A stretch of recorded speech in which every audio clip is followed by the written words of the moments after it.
Hi hello Telangana రాష్ట్ర ప్రజలందరికీ నమస్తే, గుడ్ మార్నింగ్. ఈరోజు మన ప్రజావాణి తెలుగు దినపత్రికలోని మెయిన్ ఎడిషన్ వార్తా విశేషాలు ఎట్లా ఉన్నాయో చూద్దాం. దయచేసి వీడియోని అందరూ లైక్ చేసి షేర్ చేయవలసిందిగా కోరుతాను.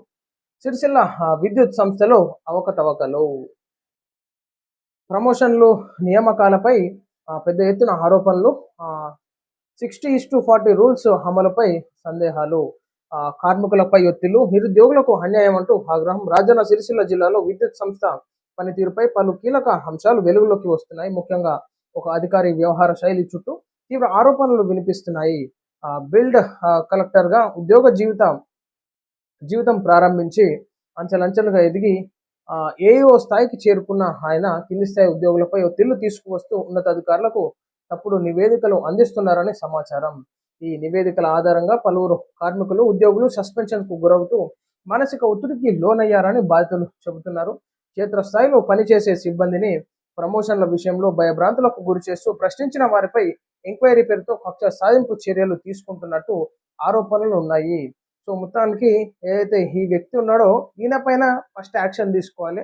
అసలు ఏం చేస్తుండు, ఈయన కార్యకలాపాలు ఏం జరుపుతున్నాడు, ఎట్లెట్లా ఉద్యోగుల మీద ఏ విధమైనటువంటి ప్రెజర్ వేస్తూ ఉన్నాడో, సో ప్రతి ఒక్కటి ఈనాడు సాక్ష్యాధారాలు సహా మేము ముందుకెళ్తాం, ప్రజెంటేషన్ కూడా ఇచ్చేటటువంటి ప్రయత్నం చేస్తాం. సో ఏ స్థాయి నుంచి ఏ స్థాయికి వచ్చిండు, సో అసలు ఎట్లా వచ్చిండు, ఆయన కార్యకలాపాలు ఏం జరుపుతూ ఉన్నాడు, సో ఒకసారి తన మీద విచారణ చేపడితే అన్ని బయటకు వస్తాయి. ఈనాడు ఉద్యోగుల మీద అనవసరంగా ప్రెజర్ వేయడం, సస్పెండ్ చేయించడం, ఉద్యోగాలకి వెళ్ళి తీపిచ్చడం అని చెప్పేసి బెదిరించడం ఇవన్నీ జరుగుతున్నాయి. కాబట్టి సో ఖచ్చితంగా ఫస్ట్ ఆఫ్ ఆల్ తన మీద యాక్షన్ తీసుకోవాల్సిందిగా కోరుతూ ఉన్నాము. మహిళల రిజర్వేషన్ అమలుకు కేంద్రం తొందరపాటు.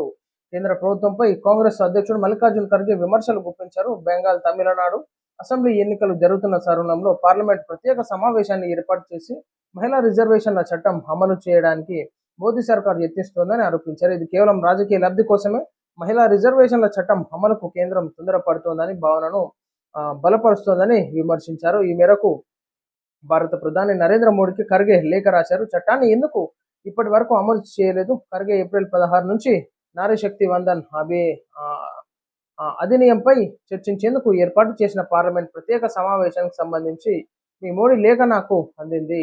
సో మొత్తానికి ఈనాడు తొందరపాటు ఎందుకు, మహిళా రిజర్వేషన్ అమలుకు కేంద్రం తొందరపాటు పడుతుందని చెప్పేసి ఉన్నటువంటి మల్లికార్జున ఖర్గే గారు అంటున్నారు. సో మరి మహిళలకు ఎందుకు రాజకీయ పరంగా ఎందుకు ముందుకు రానియొద్దు? సో ఇది కూడా ఒక ప్రశ్నార్థకరంగా, ఎందుకంటే ఈనాడు పురుషులతో పాటు మహిళలు కూడా అన్ని రంగాలలో పోటీ పడుతూ ఉన్నారు. కాబట్టి సో మహిళలని రాజకీయ పరంగా ఎందుకు రానియొద్దని చెప్పేసి ప్రస్తావన. కాబట్టి నరేంద్ర మోడీ గారు మహిళా బిల్లును పాస్ చేయడానికి, ఈనాడు మహిళలకి సముచిత స్థానం ఇవ్వడానికి ఆలోచన చేస్తున్నారు. కాబట్టి సో మల్లికార్జున గారి మాత్రం ఎందుకు తొందరపడుతున్నారు నరేంద్ర మోడీ అని చెప్పేసి ప్రశ్నిస్తూ ఉన్నాడు అన్నమాట. సిలిగుడి కారిడార్ను విడదీస్తామని తుకుడే గ్యాంగ్ బెదిరిస్తోంది. తృణమూల్ కాంగ్రెస్ పై తీవ్ర స్థాయిలో విరుచుకుపడ్డారు ప్రధాని నరేంద్ర మోడీ. ఉత్తర బెంగాల్ అభివృద్ధికి సరిపడా నిధులు కేటాయించకుండా నిర్లక్ష్యం చేస్తుందని ఆరోపించారు. అదే క్రమంలో మదర్సాలకు సుమారు 6,000 కోట్లు కేటాయించారని విమర్శించారు. ఈ ప్రాంతం ప్రజల కనీస అవసరాలను విస్మరించి బుజ్జగింపు రాజకీయాల్లో బిజీగా ఉందన్నారు. ఈశాన్య భారతాన్ని దేశాన్ని కలిపే వ్యూహాత్మకమైన సిలిగుడి కారిడార్ను విడదీస్తామని తుకుడే ముఠా బెదిరిస్తోందన్నారు. అలాంటి వారికి తన బుజ్జగింపు రాజకీయాల కోసం వీధుల్లో నుంచి పార్లమెంట్ వరకు మద్దతు ఇచ్చిందని ప్రధాని మోడీ ఆరోపించారు. ఉత్తర బెంగాల్ నగరమైన సిలిగుడిలోని కవాఖాలి మైదానంలో జరిగిన ఎన్నికల సభలో ప్రసంగించారు. మొత్తానికి ఈనాడు బెంగాల్ పైన కూడా నరేంద్ర మోడీ గారు బీజేపీ పార్టీ ఫోకస్ పెట్టినట్టుగా చూస్తూ, సో ప్రజా తీర్పు ఎట్లుంటుందో, ఈనాడు అల్లర్లు కానీ అక్కడ జరిగినటువంటి సంఘర్షణలు కానీ విధ్వంసాలు కానీ ఎన్నో ఉన్నాయి. సో ప్రజా తీర్పు ఏ విధంగా ఉంటుందో చూడాలి. రేవంత్ రెడ్డి పేదల ఇల్లు కూలగొడుతున్నారు. సీఎం రేవంత్ రెడ్డి పేదల ఇల్లు కూలగొడుతున్నారని మాజీ మంత్రి సిద్దిపేట ఎమ్మెల్యే తన్నీరు హరీష్ రావు తీవ్ర ఆగ్రహం వ్యక్తం చేశారు. రేవంత్ రెడ్డి పేదల బతుకులు ఇల్లు కూల్చడానికి హైడ్రా తెచ్చారని ధ్వజమెత్తారు. సిద్దిపేట పట్టణంలో ఎమ్మెల్యే క్యాంపు కార్యాలయంలో హరీష్ రావు సమక్షంలో బీజేపీ, కాంగ్రెస్లకు చెందిన పలువురు బీఆర్ఎస్ లో చేరారు. సో మొత్తానికి ఈనాడు మూసి పునరుద్ధరణ కావచ్చు, సో గవర్నమెంట్లో బఫర్ జోన్లు వీటిలో కన్స్ట్రక్షన్ చేసినటువంటి వాటిని తొలగిస్తూ నాలాలని, చెరువులను పునరుద్ధరిస్తున్నారు. కాబట్టి డెవలప్మెంట్ లో భాగంగా కష్టంగా జరుగుతోంది.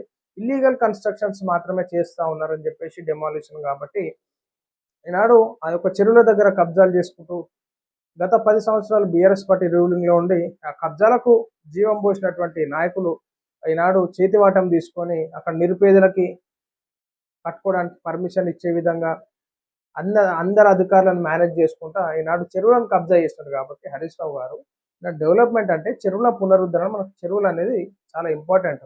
లేదంటే ఇక ఫ్యూచర్లలో వీడియోలల్లో టీవీలల్లో వీటిలో చూడడానికే పరిమితం అవుతారు పిల్లలు. నెక్స్ట్ జనరేషన్లో వచ్చే వాళ్ళు చెరువులు అంటే ఏంటి అని చెప్పేసి ఆశ్చర్యపోతారు. కాబట్టి వాటిని కాపాడుకోవాలి, సంరక్షించుకోవాలి. నిజానికి వాళ్ళు రిజిస్ట్రేషన్ పట్టా జాగాలు కొన్నటువంటి వారికి మాత్రం గవర్నమెంట్ సహకారం అందించాలి.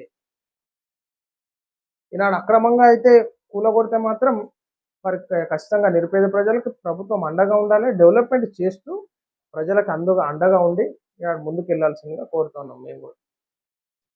ప్రముఖ గాయని ఆశా భోస్లే మృతిపై సీఎం రేవంత్ విచారం. ప్రముఖ గాయని ఆశా భోస్లే మరణంపై తెలంగాణ ముఖ్యమంత్రి రేవంత్ రెడ్డి దిగ్భ్రాంతి వ్యక్తం చేశారు. ఈ మేరకు ఎక్స్ వేదికగా ఆదివారం పోస్ట్ పెట్టారు. ఆ పోస్ట్లో ఆశా భోస్లే మరణం దేశంలోని సాంస్కృతిక కళారంగాలకు తీరని లోటు. భారతీయ సంగీత రంగానికి ఆమె అందించిన సేవలు చిరస్మరణీయం. ఆశా కుటుంబ సభ్యులకు, అభిమానులకు, సంగీత ప్రపంచానికి నా ప్రగాఢ సానుభూతి తెలియజేస్తున్నాను. ఆశా ఆత్మకు శాంతి చేకూరాలని భగవంతుడిని ప్రార్థిస్తున్నానని అన్నారు. లెజెండరీ గాయని ఆశా భోస్లే మరణంపై రాష్ట్ర సినిమాటోగ్రఫీ శాఖ మంత్రి కోమటిరెడ్డి వెంకటరెడ్డి తీవ్ర దిగ్భ్రాంతి వ్యక్తం చేశారు. సో మొత్తానికి ఈనాడు చూసుకోవచ్చు, తన మృతి చాలా బాధాకరం. ఈనాడు ఎన్నో పాటలకు జీవం పోసినటువంటి తన గొంతుతోని ఈనాడు ఎంతో మంది ఫ్యాన్స్ ని ఆకట్టుకున్నటువంటి సందర్భం మనం చూడొచ్చు. కాబట్టి తన ఆత్మకు శాంతి కలగాలని చెప్పేసి కోరుకున్నాం. కవిత సంతోష పెట్టకపోయినా పర్వాలేదు, కానీ ఏడిపించొద్దు.